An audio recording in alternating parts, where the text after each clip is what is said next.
So in terms of the Disney direct-to-video sequels, they're usually either really, really terrible or they're okay. But there's one direct-to-video sequel, or I guess two, that I genuinely love, and I thought that did a fantastic job from continuing on the story and feeling theatrical. And that movie is Cinderella 3, A Twist in Time, which is one of those movies where I'm like, wow, this movie does not get enough credit, especially as a Disney movie, especially as a sequel to Cinderella. And I think it's because Cinderella 2, Dreams Come True, was so terrible. And it was 3 episodes of a non-existent TV show made into a movie, which, fuck that, that's so stupid and pointless. But this third film, I felt like, I know all of these direct-to-video movies are made differently than theatrical movies. They have like budgets and directors like from TV shows, so it's not and direct-to-video movies. So it's not like these are supposed to be anything more than direct-to-video fodder. But this movie to me is really genuinely fantastic, and it works as a back-to-back with the first Cinderella. And the way that they made this film, as opposed to the other films, it doesn't feel bland like the second one. These characters have emotion and depth for like this type of a movie. And in terms of how this movie feels, it feels very theatrical. It feels like it's something that should be in a theater. And the animation is really genuinely good, and it looks so close to the original. And there's even scenes where they use recreate scenes from the original movie, and they look so close to that. So I like how this movie, this is truly one of the best. It's between this and Brother Bear 2 for me, but I think this is the best direct-to-video sequel that Disney did, because it feels so theatrical. The animation is film quality. The film, it feels theatrical. All these characters develop more from the original movie, and I think that this does a fantastic job of that. And the music's great too. The music is not stupid pop songs like the last one, where the last one used modern pop songs in Cinderella, which is not modern. Which, you didn't think about that. I don't understand that, but this one does not do that, thank God. This one is actually respects like being in this timeline, in this time frame of when Cinderella was, and I just think that this is a fantastic movie, and I'll go into all the points right now and why I really genuinely like it. It starts out a year later after the first film, where Cinderella is saying like, "Oh, do you remember the girl who became, or who followed her dreams and became this princess?" And it brings this song, the first song, "Perfectly Perfect Year," which is a really catchy song and a really fun song, and it brings just such a fun tone to the beginning of the movie. Like, it feels theatrical and cinematic, and I like how it starts out with Cinderella and the prince not caring about anything else in the world. They're just in love and frolicking around, and it has Anastasia and Tremaine and Drizella at the old house, like, and Drizella and Anastasia are suffering because they're doing all the dishes like Cinderella did before, and now you see them fight, and then it throws Anastasia out the door, and she sees Cinderella and the prince at a distance riding around their horses, and she sings too, like, where she wants to be like that, where she wants to be like Cinderella, which is kind of like Cinderella in reverse again, like the second one did with Anastasia. And Anastasia in this movie, like the second one, they actually make her a sympathetic character. I really appreciate that, because this character, like Drizella, they're both oafy, dumb characters like in the first one, but they gave Anastasia in both of these sequels a fair amount of sympathy and felt for her, and that she wasn't all as bad after all, which I thought was fun. And I like how you get that opening song, and then it ends with Anastasia taking the fairy godmother's wand and giving it to Tremaine, and Lady Tremaine reverses everything that happened the night that Cinderella went to the ball. So literally, until the end of the first movie, it reverses to where the slipper fits Anastasia instead. And Cinderella can't believe it. Like, she wakes up, and she walks down, like in the first movie, like, because she's got the other slipper, and she's like, how could they take her? Like, I don't get it. Like, she literally does not understand, like, how does this work? And then she figures out later it was magic, but I like how she questions it so easily. Like, what happened to, how could the slipper fit Anastasia? That doesn't make any sense. And then Tremaine, like, tells her, like, as threatening as she can be, like, stay away from the prince, and breaks the slipper that Cinderella had because she had the extra slipper like in the first movie. And I thought that was a really great way to open it, where Tremaine just reverses time and then literally gives Anastasia this gift and takes her, and she gets taken to the castle while Cinderella's left there again. It felt like it worked with the first movie, where it connected, in which Tremaine just wants to do everything in her power to not give Cinderella anything.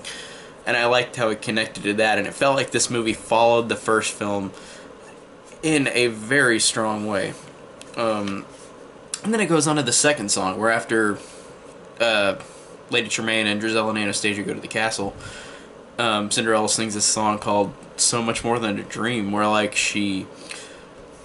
I like this song because it actually makes, like, it doesn't make the first movie worse, but it makes it make more sense with Cinderella's, like, push to go out and do something. And it makes sense because the stepsisters and the stepmother are at the castle, so she can get out of this place. But in the first movie, she was legitimately trapped in the house. But in this one, I like how this song signifies that she can't live in dreams to make her dreams come true. She's got to go out and do it. And it seems like a sly way to say, like, from the first movie, like, oh, she could go and do more than what she did in the first movie. But in the first movie, it makes sense that she was locked up and didn't have a way to escape. But I like the fact that in this movie, it makes Cinderella way more, like, she actually has, like, a will to go do more, even though she had a will in the first one, if that makes sense. But I really liked how she evolves in this movie, especially with that song she sings, where she's singing about going actually to go get her happy ending. I thought that was fun. And I love the fact that you get the prince character in this movie, who in the first movie his only lines are through singing, and he's got, like, one line where he's like, hey, come back, in the first movie. So he literally has no depth or character in the first movie at all. And I don't, like, disregard, like, the movie because of that, the original Cinderella, because it's supposed to be just about the heroine, and they didn't have, like, it was in 1950, so it's not like filmmaking was at a point where we can develop everybody. It's just they try to focus on one person and make her immensely likable, and they did in the first movie. So that isn't a huge complaint, but it's like, again, it's like in this movie it makes Cinderella more passive, and it makes the prince have more of a personality. Like, you see scenes with him and his dad, like, reacting to things, and it actually works, and it actually makes you have a feeling like this guy really does love her, as opposed to just the first movie where you don't have him speak at all, which I thought was interesting. But like I said, it was in the 1950s. I don't blame it for pushing on one character to make her more likable and neglecting another character. That's just how it was in these movies in the 1950s, and for a long time in Disney films. And I like the fact that he's got this line where, like, it's a simple line, but I like the fact where he's talking to his dad, like, he knew the second he just touched her hand, he loved her. And I thought that is very simple, but it felt like a Disney thing. Like, it felt like a very simple Disney trope that works in Disney movies, where he's like, oh, the reason we love each other is we just touch each other, and we immediately knew. And he said, like, to his dad, like, you and mom knew when the same thing happened to you too. So I like that it's very simple, but that establishes that he does have a love for her. And I thought that it just, for a Disney movie, for its simplicity, it worked. And it really, to me, it worked fine for me. I like that. I like that it felt like that. Like, it connected with the Cinderella so well, the first one, where these characters get development in this movie. Like, the first one is about the knight, and it doesn't have much about them, but then in this one it does. So I think that's a cool way to bridge them both together. And I like how Anastasia comes in to meet the prince, and the prince looks at her like you're not the person I danced with, and he probably's thinking she's less beautiful too, but I like the fact that he does that. And then whenever he denies her, like, Tremaine hypnotizes him to where he imagines in his mind that Anastasia did dance with him at the ball. So I like that it keeps getting Cinderella more and more down under, where she's losing the fight, but she wins eventually, but she keeps losing this fight with Tremaine, because Tremaine does all she can to erase this memory of her and him together. And I like how he gets hypnotized, and I love the scene where Cinderella, how she sneaks into the castle. She says she's like a royal mouse catcher, and she meets the prince outside in this little lofty area that's in the castle, and says like hi to him, like, I believe we danced last night, and I love the fact that he looks at her and says, I don't think so, I don't think we did. And then the reaction on Cinderella's face is legitimately heartbreaking. Like, it actually, with the animation and with the performance from Jennifer Hale, who did Cinderella in the second one too, but all those characters were developed bland in that one. In this one, Cinderella, like, whenever she has that reaction of the prince not remembering her, with her animation and with the performance Jennifer Hale gave, it legitimately is heartbreaking and actually really sad. It actually gave this character, like, so much, like, you felt so much for her more in this movie too than the first one, even though you do in the first one. But she really, like, that scene just sells it, where she's like, you don't remember me? And then she gets pulled away by that snooty woman from the second one, who says, like, "Royal mouse catcher, I need you right now to get these mice." And then she pulls her away, and Cinderella just keeps pulling back and looking at him like she's trying to figure out what to say, and she can't, because she doesn't know what to say if he forgot. It really worked in terms of, like, and it felt like a real acting moment in this movie, even though this is voice acting. Like, it's legitimately good and heartbreaking and actually sad. You feel so much sympathy for the Cinderella character, really. And then whenever there's a scene later where she touches his hand, where it's established earlier in the movie when the prince says to his father, like, we touched hands and knew they were the ones for each other. And then Cinderella does that. She tries to grab him, and then he does get touched by her hand, and then he does feel it. And I like the fact that is a simple Disney trope, but that works really well, because emotionally it's simplistic, but it really works with these characters. And they actually, like, whenever they do touch hands, he's like, oh, like, he figures out in his mind, like, she is the one, because that's true. Like, this is a trope, but true love can't be hidden by, like, Lady Tremaine, like, hypnotizing him to forget. And I really thought that just is really cool storytelling with this Disney movie. And I really thought that it just really worked. And I like the fact that this movie does, like I said, establish Anastasia, where there's a scene with Anastasia and the king, and since the king thinks Anastasia as well as the one who fit in the slipper, he tells the story of his wife and how like, she has this seashell that established their love, and then he gives it to Anastasia. And I love how it makes Anastasia a better character, because she knows that she's not the one who was fit to the slipper, like it magically worked because of Tremaine. So he gives her this shell, and then she from his wife, and she looks sad and feels wrong about it, but she still takes it anyways. But she still has a feeling of being wrong, and this isn't right. And I really like that this character keeps developing in this movie. Like, it really works, and it's really good.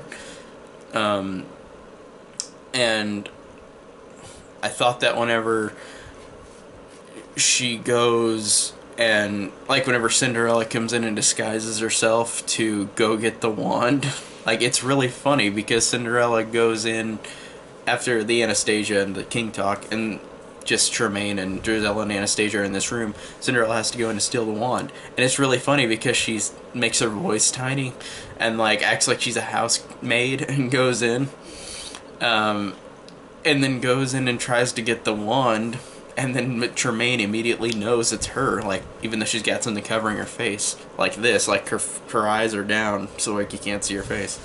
but it's really hilarious, and I'll get to the humor later more, because the humor in this movie is actually really hilarious. There are moments I laughed out loud, and that they did a good job with that too. But I like that scene where Cinderella gets caught, and then she runs away and tries to run through the castle. And I like the fact that, like I said, it leads to the scene where the prince and Cinderella touch hands, and then he immediately knows, oh, I'm in a, like, he doesn't know he's in a trance, but he knows, like, this is the real person that I was in love with. And I love the fact that Tremaine, again, gets away with it and tries and sends Cinderella away. She's going to send her away banishment from this area they're at, banishment from the castle. And I like the fact that Drizella screams out, "We won!" like to Cinderella whenever she gets caught and taken away.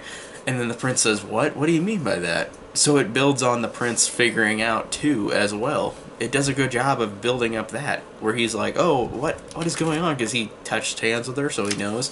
And then she says that we won, so now he's figuring out that something isn't right here at all. And then there's the scene where whenever Cinderella gets on the ship to go and be banished, the prince goes and saves her.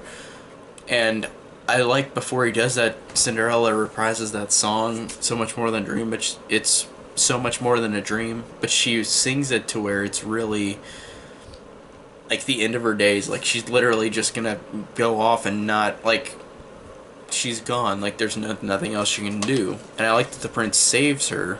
And that's funny because it's a trope that the man saves the woman, but I like the fact that he only does it once, and in the third act, or at the end of the movie, Cinderella has to save herself, which is a really cool bonus. But the king, of course, or the prince, of course, saves her off the boat, and then Tremaine and Anastasia and Giselle flee, and then whenever they figure it out, like, that Cinderella's the one, that she's the one that he danced with, they're gonna get married. And then Cinderella's in a room, and then Tremaine just speaks to her out in the shadows, and then she walks out with Anastasia, who is now turned into and looks like Cinderella as well. So again, it's so fun just to see how Tremaine, like, tries her hardest to make Anastasia become the princess. Like, she's gonna get the prince to marry her by turning her into how Cinderella looks, like literally the look of Cinderella. And I like how Cinderella and Anastasia, who looks like Cinderella now, have this conversation where Cinderella says to Anastasia, "Anastasia, are you really gonna do this?" And she says, I want what you have." And she says, "But do you even love him?" Like, I like how Cinderella has, like, this push, like, this is going extremely far to get me knocked off of this, what I want. And I like that Anastasia, like, feels bad, but, like, Tremaine keeps pushing her. And then I love the fact that Tremaine uses the wand and whisks Cinderella away into this moment, which this movie has a dark, like, climax where Tremaine sends away Cinderella into this pumpkin carriage like the first one, but it's a deformed, rotted out pumpkin carriage where Lucifer gets transformed into the guy who's driving it around. And this deformed pumpkin carriage, which is all creepy, Lucifer drives it to where it's going to fly off of a cliff to kill Cinderella, and Tremaine made it this way to where she's going to die. That's the only way Tremaine's going to survive this and actually get Anastasia to marry the prince. And it's a dark scene. It's a fun, intense scene, and it actually works really, really well. And it stacks up with a lot of Disney climaxes from theatrical movies. It looks so theatrical. The movie in whole looks theatrical, but that is a great dark theatrical scene where, like, she's fighting her way. Her, Gus, and Jack the Mice are fighting their way to get out of this deformed carriage, try to get off it before it flies off the cliff. And it really is dark and really is effective, and I really genuinely enjoy it. And I like how she jumps on the horse before the carriage flies off, so she makes it out alive. But that scene is so great. One of the coolest scenes that is so underrated in a Disney movie, because this is direct-to-video, and because of direct-to-video reputation for Disney movies. This one gets shit on before people even understand what this is. So I genuinely love that scene. And I love how Cinderella breaks out and actually gets to the castle right before they get married. And before Anastasia, disguised as Cinderella, gets married to the prince. And I think he even touches her hand where he realizes this isn't her. and I love the fact that he goes, like, Cinderella runs in and it's two Cinderellas and everybody's freaking out. Like, why are there two Cinderellas here? But I love the fact that Anastasia feels more guilty. Like, she eventually says, I don't. Whenever they say, do you take the prince?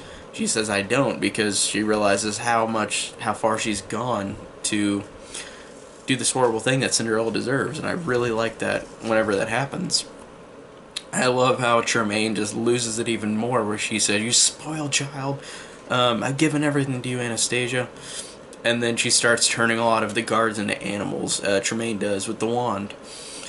And then it starts to where Anastasia, Cinderella, and the prince are all trapped, where Tremaine, like, shoots a wand at them where they're going to turn into toads, or Cinderella's going to turn into a toad. So the prince says no, and then he puts out his sword and deflects it, and it gets onto Anastasia and Drizella, and they both disappear. And in the end credits, it shows them as toads at their house, or wherever they're at, and then they become maids. But I like that they Tremaine is ousted and she's actually defeated. And there's a great moment between Cinderella and Anastasia whenever they go, like, after Tremaine and Drizella are gone. Cinderella just says, Anastasia, thank you, and they have this hug. Like, it makes them get this good bond with each other, where Anastasia, who's been troubled and pushed by Tremaine, like, so much, where now in this moment she felt so guilty she did the right thing, and then Cinderella is thankful for her, and they both reconcile, and she becomes part with everybody else in the castle. Like, she stays with them, and I really, really like that. And then there's a payoff with the seashell where Anastasia gives it back to the king, but then the king says that, like, the king gives it to her and lets her have it because of what the right thing that she did. And I thought that it was really a sweet moment and a sweet payoff to that seashell thing.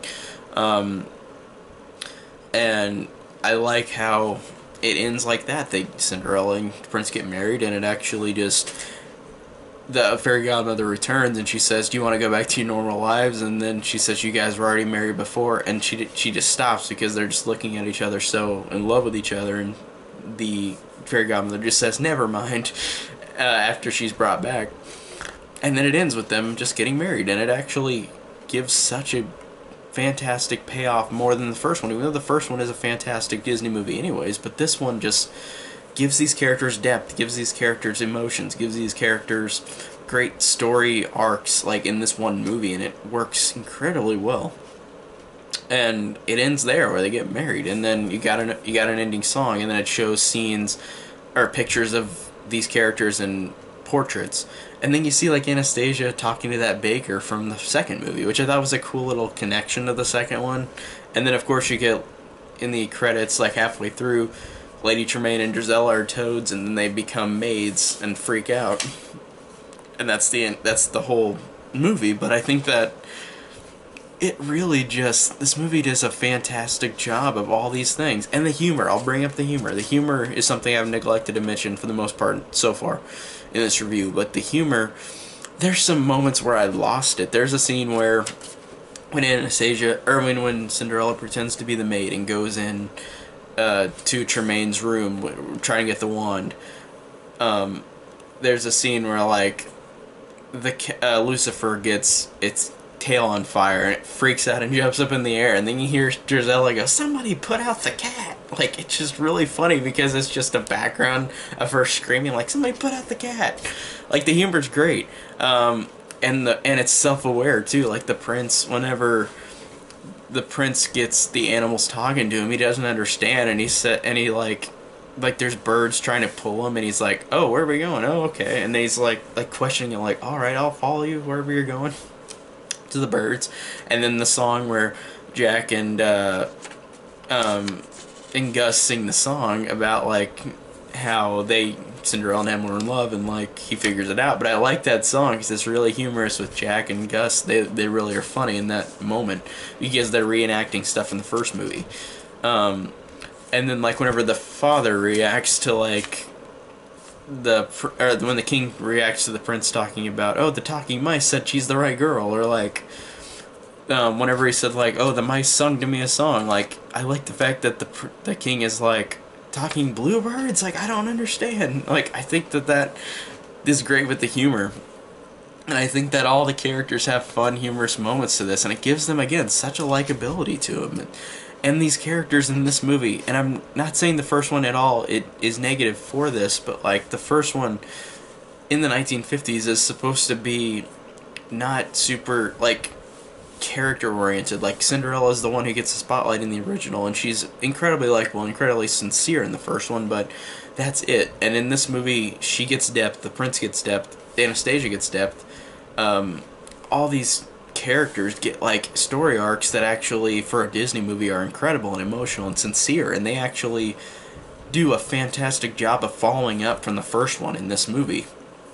They just do a great job of in making these characters so investing and so sincere, and it just, the acting performances in this movie with Jennifer Hale as Cinderella is actually really underrated and something people should look at, and look at how this role, and even though it's just voice acting, it doesn't matter, it's still acting. Like this character is really good in this movie, and this actress is really good in this movie. So overall it's definitely immensely better than the second one. I think it's the best direct-to-video sequel, definitely, out of all of them. Even though I like Brother Bear 2 a lot, I'd say this one's the best one. Just a fantastically great way of evolving these characters from the first one without shitting on the first one. Because it is dated in that way, the first one. So overall, I just think that this movie does a fantastic job of everything. Like, it's a fantastic sequel, and one that should be ranking with the Disney animated films, because I feel like it's so theatrical, works so well with these characters, with the story, with the humor, with the writing, with the acting. Like, it's just a fantastic sequel, and it's one that is immensely underrated, and I think it deserves recognition, but it's a direct-to-video sequel, so that's why it doesn't, because of all the other ones. But I bet you've seen this if you saw him talking about this spoiler video, but if you haven't seen it for a while, watch it again. This one is incredibly underrated, just one of the best direct-to-video sequels I've ever seen, honestly. So, yeah, I really enjoyed this movie, and I think it still holds up. And the only other Cinderella movie we gotta watch in the Disney canon next is the remake, which I didn't like much watching it the first time. I've only seen it once. So we'll see what I think about the remake again. But I'll get to that sometime, and then the next animated canon film after the Cinderella sequels and remake is Alice in Wonderland. So I'll see you guys when I talk about those videos. So thank you for watching.